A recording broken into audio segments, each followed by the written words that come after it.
ఎక్కువ అంటే మీతో అలా చూడాలి నా కోరిక అంటూ ఎప్పుడెప్పుడు సినిమాలో ఏవేవి సీన్స్ ఉన్నాయో అవన్నీ కూడా పొందుపరిచి ఒక క్యాప్సూల్ చేసి ఆయన దాన్ని ఫోన్లో పెట్టుకునేవారు. ఏదైనా ఒక సీన్ ఉంటే కనుక ఈ సీన్ని ఈ సినిమాలో ఉన్న ఈ కామెడీ టైమింగ్ తోటి దీన్ని కన్సీవ్ చేశాను, అలా మీరు చేయాలని.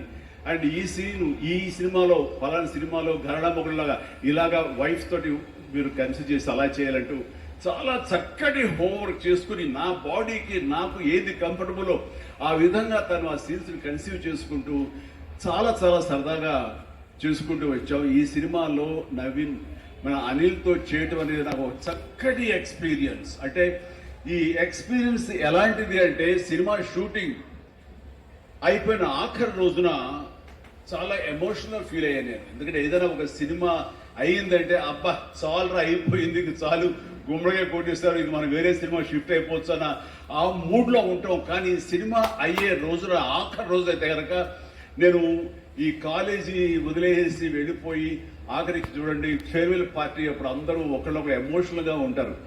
వేరే మళ్ళీ ఎప్పుడు కలుస్తారో ఎలా కలుస్తారో తెలియని పరిస్థితి. అలాంటి ఎమోషన్ ఎందుకో లోనయ్యాను. అది నాకు ఎప్పుడు అంతకుముందు అనుభవంలో రాలేదు, ఎప్పుడు లేదు నాకు. అలాంటి ఫీలింగ్ వచ్చింది. అనిల్ ఏంటంటావు అనిల్ అని. ఏమో సార్ నాకు అదే ఫీలింగ్ ఉందండి అని. ప్రతిరోజు ఒక ఎక్స్కర్షన్కి వెళ్ళినట్టు, ప్రతిరోజు ఒక పిక్నిక్ వెళ్ళినట్లుగా సరదాగా జరుగుతూ మార్నింగ్ 9 నుంచి 8 నుంచి ఈవినింగ్ 7:30 8 వరకు కూడా ఎంత చక్కగా సరదాగా జరిగిందంటే నాకు ఎప్పుడు ఇంత బాగా జరిగిందంటే మరీ పూర్వం ఆ రోజుల్లో అది గుర్తుకొచ్చింది. కానీ ఈ మధ్యకాలంలో ఇంత సరదాగా ఎంత హుషారుగా జరిగిన సినిమాలు అయితే నాకు ఇది చేయలేదు. దానికి ప్రధానమైన కారణం సీన్ కానివ్వండి, అది మేము చేసే విధానం అయితే ఉండొచ్చు, కానీ మా చేత నడిపించిన విధానం, అందరిని అంత సరదాగా పెట్టినటువంటి ఆ అట్మాస్ఫియర్ క్రియేట్ చేసినట్టు ఇది కేవలం అనిల్ రావిపూడి మాత్రమే చెందుతుంది. అండ్ ఎక్కడ ఏది టైం తెలియనివ్వడు. ప్రతి ఒక్కరిని on the screen off the screen హుషారుగా ఉంచుతాడు. ఇలాంటి డైరెక్టర్ దొరికితే కనుక ఎవరైనా సరే ఇలాంటి క్యారెక్టర్స్ చాలా కేక్ ఈజీగా చేసేయగలరు. అండ్ మరీ ముఖ్యంగా అనిల్ రావిపూడి గురించి నేను చెప్పాలనుకున్నది ప్రతి ఒక్కరు కూడా తెలుసుకోవాల్సింది. ఆటనివ్వకుండా విత్ ఇన్ ది టైం చేయగలటం అనేది ఆ సినిమాకి అది మొదటి సక్సెస్. ఎన్ని సినిమాలు ఈ రకంగా ఉన్నాయో చెప్పండి అంటే చాలా తక్కువగా మనం లెక్క పెట్టుకోవాలి. ఆ రకంగా ఇది మొదటి విజయం సాధించింది. రెండో విజయం రేపు 12వ తారీఖున ప్రజల ముందు మీరు నిర్ణయిస్తారు ఎంత ఘన విజయం మీరు మాకు ఇస్తారు అన్నది. ఇక ఈ సినిమా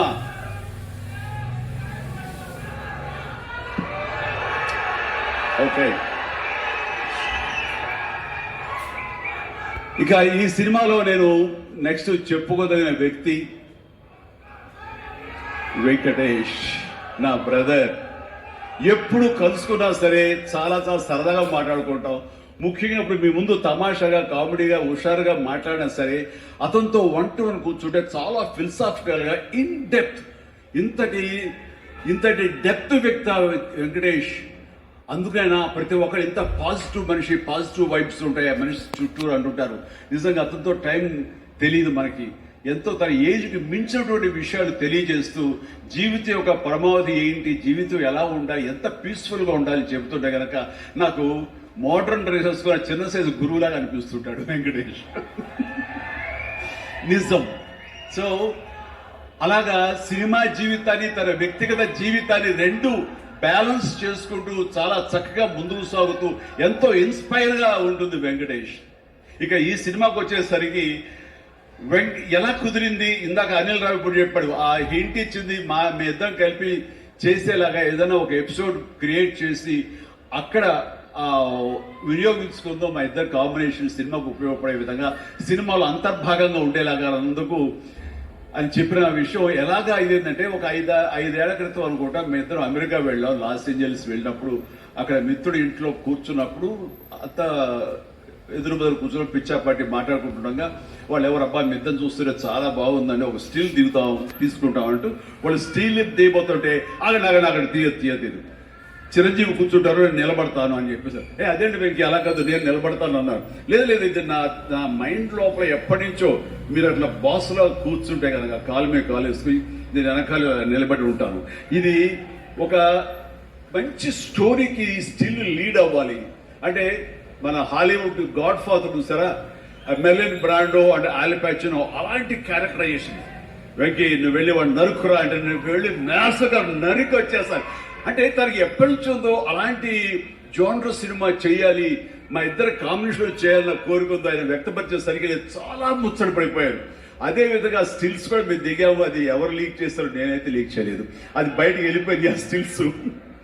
అండ్ అలాగా అది నా మైండ్లో పడేసరికి అప్పటి నుంచి ఈ అవకాశం ఈ సినిమాలో వస్తుంది.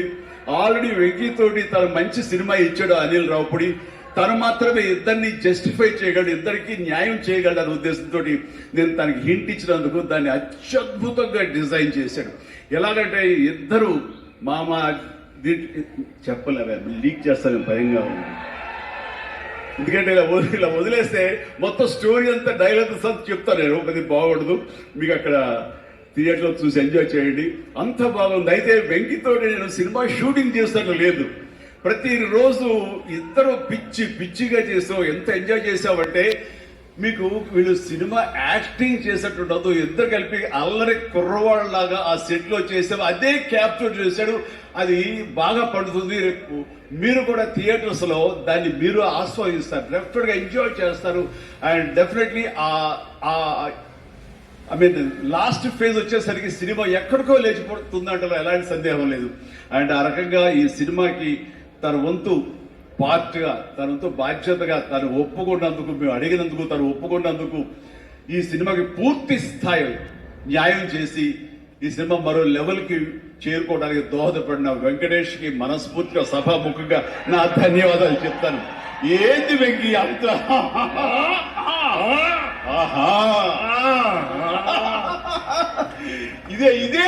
ఇదే సరదా. అండ్ నేను చాలా చెప్పను కానీ సినిమా చూస్తే కనుక నేను ఎంత చెప్పినా సరే తక్కువే అవుతుంది, మీరు ఎంత ఊహించుకున్నా సరే అది తక్కువే అవుతుంది. సినిమా చూడండి. మేము చేసినటువంటి 18 రోజులు అనుకుంటా చేశారు వెంకీ.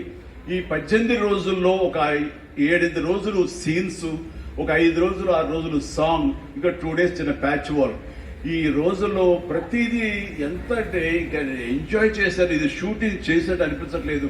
ప్రతి సినిమా ఇలాగే ఉంటే ఎంత బాగుంటుందా అని అనిపిస్తుంది నాకు. అందుకని మనస్ఫూర్తిగా సభాముఖంగా అందరి సమక్షంలో వెంకటేష్కి ఇది మన ఇద్దరి మధ్య ధన్యవాదాలు తెలియజేస్తూ, ఇది మచ్చు తురక. ఇందాక అనిల్ రావిపూడి అయినట్లుగా ఈ కాంబినేషన్ ఫుల్ ఫ్లెడ్జ్డ్ గా ఎప్పుడు దొరుకుతుందంటే వెంకీ నేను రెడీ. అండ్ అనిల్ రావిపూడి ఎవరో ఎందుకు, ఈ అవకాశం నువ్వే తీసుకుని ఖచ్చితంగా నువ్వు స్టోరీ రాసుకో. మీ ఇద్దరం ఇదే ప్రాణం పెట్టి, ఇదే హుషారు పెట్టి, ఇదే గిలిగితంతో మీకు సినిమా చేసి పెడతాం. కానివ్వండి, ఎప్పుడు తెలియదు.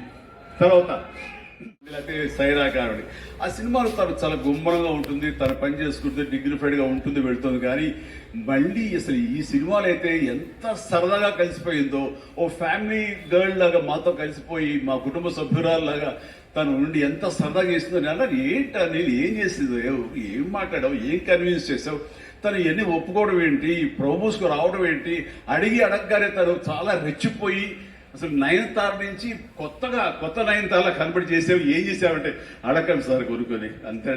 అంటే నా ఉద్దేశం అటు ఇటు తిరిగేది. ఏం చేశాడో తెలియదు కానీ డెఫినెట్లీ ఆ అమ్మాయి అంత ఇష్టపడుతుంది. అండ్ నయనతారని అంత ఇదిగా గుడ్ హ్యూమర్లో పెడతాడు, సరదా కబుర్లు చెప్తాడు. అండ్ తను పని చేసుకుని సీరియస్గా ఉండే మనిషి కాదు కాబట్టి వాళ్ళు కూడా అంతగా లైక్ చేస్తారు. కాబట్టి తను ఏది అడిగినా వెంటనే ఎలాంటి ఇన్హిబిషన్ లేకుండా వాళ్ళు ఒప్పుకుంటారు.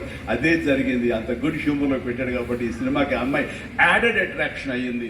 నయనతార ఇందులో కనిపించిన తీరు కానీ, తను చేసిన విధానం కానీ, ఆ సోఫిస్టికేషన్ యాక్టింగ్ కానీ, భారీగా తను నటించి మెప్పించింది కానీ వావ్ బాగుంది. అంటే ఆ అమ్మాయే లేకపోయి ఉంటే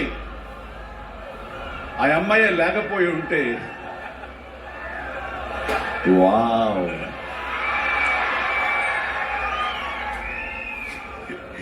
ఇది కూడా క్యాప్చర్ చేస్తాడు. ఈ వావ్ ఎక్కడ వస్తుందో మీకు సినిమా చూస్తే తెలుస్తుంది. లీక్ చేశాను. All right. సో ఆ అమ్మాయి నయనతార తోటి అంత బాగా చేయించాడు. మీ పక్కన మీకు ఎదురు నిలబడి మిమ్మల్ని ఎదుర్కొని ఎవరైనా ఒకళ్ళు నిలబడాలంటే ఎంత అనుకుంటున్నా, ఎంత ఫ్రెష్గా ఉండాలనుకుంటున్నా, వేరే వాళ్ళు ఉండాలనుకుంటున్నా అసలు నాకు తొయ్యట్లేదు, నాకు తట్టట్లేదు, కన్విన్స్ అయిపోతాను. ఖచ్చితంగా నయనతార ఉండి తీరాల్సిందేనండి, ఎంతైనా సరే ఎలాగైనా సరే అన్నాడు. ఆ అమ్మాయిని తీసుకొచ్చారు, ఒప్పించారు. ఆ అమ్మాయి కూడా అంతా కోఆపరేట్ చేసింది. అండ్ నయనతార ఇవాళ రాలేని పరిస్థితిలో ఉంది కాబట్టి thank you Nayanthara, thank you so much. ఇక ఈ సినిమాలో సచిన్ ఖేల్కర్ క్యారెక్టర్ యాక్టర్గా, అండ్ నాతో పాటు నా టీంలో చేసినటువంటి హర్షవర్ధన్, అలాగే అభినవ్, ఇతర నటినట్లు, అండ్ క్యాథరిన్ కూడా మా టీంలో ఒక పార్ట్ లాగా ఉండి తను చేసి చాలా ఒక నిండుదనం గ్లామర్ తీసుకొచ్చింది. ఆ అమ్మాయి కూడా అందరికీ ప్రతి ఒక్కరికి నా ముందస్తు శుభాకాంక్షలు తెలియజేస్తాను, అభినందనలు. ఇక ఈ సినిమాలో ప్రత్యేకంగా నేను చెప్పాల్సిన టెక్నీషియన్స్గా వస్తే భీమ్స్ అత్యద్భుతమైన మ్యూజిక్ ఇచ్చాడు, వెరీ ఆర్గానిక్ మ్యూజిక్. కేవలం డ్రమ్స్ తోటో కీబోర్డులతోటో వాటితోటో దడదడలాడించకుండా చాలా శ్రావ్యంగా లిరిక్స్ మాత్రం వినిపించేలాగా ఒకనాటి విజయ సంస్థ వారి సినిమాలు ఉండేవి. అంతా హాయిగా హృద్యంగా ఒక గోదావరి పడవ ప్రయాణంలాగా ఉండేలాగా ఇచ్చాడు. అందుకని మీసాల పిల్లలో ఎలాంటి హడావుడి, ఎలాంటి మ్యూజిక్ గోళ ఏమి ఉండదు. కానీ ఆ ఇచ్చినటువంటి ఆ మ్యూజిక్, ఆ పాటకి లిరిక్స్ అర్థమయ్యేలాగా వినిపించి అందరూ చాలా ఆ శ్రావ్యాన్ని అందరూ ఆస్వాదించారు. కాబట్టి అది అంత పెద్ద మిలియన్స్ ని, మోర్ దెన్ 100 మిలియన్స్ దాటి హిట్ ఇచ్చింది. అలాగే తర్వాత వచ్చిన సాంగ్, ఇలా సాంగ్స్ లో లిరిక్స్ ఇచ్చే ఇంపార్టెన్స్ కానీ, ఆ ట్యూన్స్ కానీ ఇవ్వండి అన్ని ఇస్తూ, ఇంతవరకు నేను ఎప్పుడు చెయ్యనిది, ఇంతవరకు ఆ స్టైల్ కి నేను పోనిది ఏదైనా ఉందంటే కదా ర్యాప్ సాంగ్. ఇందాక చూసిన song hook step hook step hook step, దాన్ని కంపోజ్ చేసినప్పుడు నాకు అనిపించింది ఇది కొత్తగా అనిపించింది, చాలా బాగుందని. అండ్ ఇప్పుడున్నటువంటి ఈ థియేటర్ పల్స్ చూస్తుంటే ఈ సినిమా ఆ సాంగ్ మాత్రం ఐ థింక్ టోటల్గా హైలైట్ అయిపోతే రేపు థియేటర్లో అనుకుంటున్నాను. అది వెరీ గుడ్. ఎందుకంటే ఆ సాంగ్ విన్న తర్వాత, ఆ సాంగ్ వింటుండగా ఎదురుగా ఉన్న వెంకటేష్ ఆపుకోలేక డాన్స్ చేశారంటే అదే చాలు. ఇక ప్రతి ఒక్కడు అదే స్ఫూర్తితోటి ప్రతి ఈ సినిమాని, ఈ సాంగ్ ని ఆస్వాదిస్తారు. అలాగా సాంగ్స్ గా అన్ని అత్యద్భుతంగా ఇచ్చినటువంటి మన భీమ్స్ కి ప్రత్యేకించి, ఆ తర్వాత ప్రతి ఒక్కరు చిరంజీవిని ఇంత గ్లామర్ గా ఉన్నాడు, చిరంజీవిని ఇంత ట్రిప్ గా ఉన్నాడు, ఇంత ఇదిగా ఉన్నాడు, ఎలా తగ్గాడు. నా వ్యక్తిగతంగా నేను చేసిన ప్రయత్నాలు పక్కన పెడితే తెర మీద అంత బాగా కనపడడానికి ప్రత్యేకించి మా డిఓపి, మా కెమెరామెన్ మన సమీర్ రెడ్డి చాలా చాలా బాగా చేశాడు. అండ్ సమీర్ రెడ్డితో వచ్చిన ఒక్క చిన్న గొడవ ఏంటంటేనండి, ఒక నిమిషం గ్యాప్ ఇవ్వడు. కూర్చుని కాఫీ తాగుతాం కదా అని ఇచ్చేలాగా మళ్ళీ షార్ట్ రెడీ అంటాడు. ఇక అతనితోటి బహుశా అలా గనక అందరూ ఉండగలిగితే సినిమాలు 100 రోజులు దాటకుండానే ఫినిష్ చేయొచ్చు. అంతటి ఫాస్టెస్ట్ కెమెరామెన్ మా సరే అతను ఉన్నాడు కాబట్టి ఈ సినిమా 80-85 రోజుల్లో ఫినిష్ అయింది. కాబట్టి ఆ credit goes to Sameer Reddy. ఇంత ఫాస్ట్గా అయినందుకు, విత్ ఇన్ ద బడ్జెట్ అయినందుకు, ఖర్చు కూడా చాలా తక్కువ. ఇలాంటి కెమెరామెన్లు మిగతా అందరూ అలా ఉండగలిగితే కనుక చాలా మంది ప్రొడ్యూసర్స్కి ఖర్చు తగ్గుతుంది.